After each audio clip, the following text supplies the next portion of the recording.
Chers frères et sœurs, Assalamu alaikum wa rahmatullah wa barakatuh.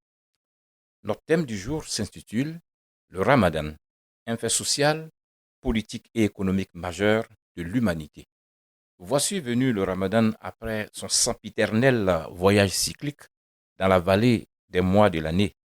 Depuis son instauration par Allah 2 ans après l'arrivée des musulmans à Médine, le Ramadan, troisième pilier de l'islam, n'a pas cessé d'aller et de venir pour rappeler aux croyants le devoir qui leur incombe durant leur vie terrestre, celui d'être pleinement soumis à Allah, le créateur de l'univers, en n'adorant que lui seul.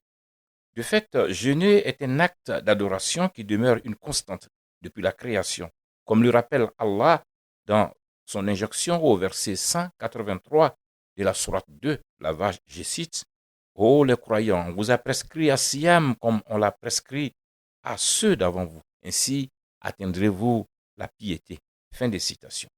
Le Ramadan, à travers les efforts qu'il exige, est devenu au fil des siècles un fait social important qui impacte la vie des musulmans et de la société tout entière. Premièrement, c'est un fait social qui sort la religion de son cadre privé pour en faire un acte public.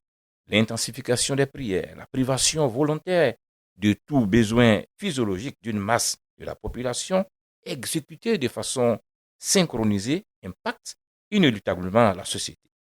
Du coup, le message de l'obligation d'adorer le Dieu unique Allah affecte l'ensemble de la société, ce qui oblige l'habituel négligent dans l'adoration à se remettre en cause pour suivre la cadence du groupe.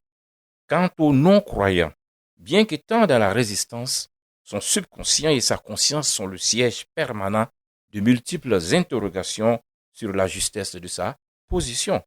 Deuxièmement, c'est un fait social qui contribue à construire la conscience sociétale, politique et l'identité d'une communauté.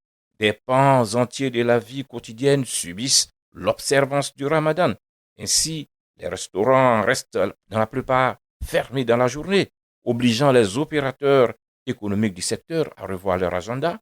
Au sein des familles, les enfants sont indirectement contraints de suivre les adultes pour espérer jouir des instants festifs et la rupture du jeûne au coucher du soleil.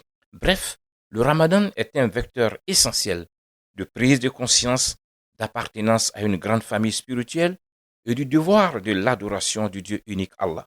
Troisièmement, le Ramadan est un régulateur social, facteur de cohésion sociale qui contribue à tisser les fils auparavant inexistants, à recoudre les fils cassés, à renforcer le tissu social.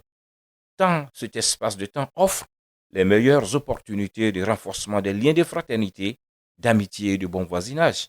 Quatrièmement, la dimension économique du Ramadan oblige la grande distribution à proposer des stratégies marketing adaptées pour satisfaire les habitudes de consommation d'un segment important de la société. Bref, le Ramadan est une belle opportunité d'expression de la foi musulmane à tous les niveaux. Il faut en prendre conscience pour en tirer meilleur profit. Ramadan Mubarak, Ramadan Karim à toutes et à tous, qu'Allah nous accorde les mérites. Amin. À la prochaine fois, Inch'Allah.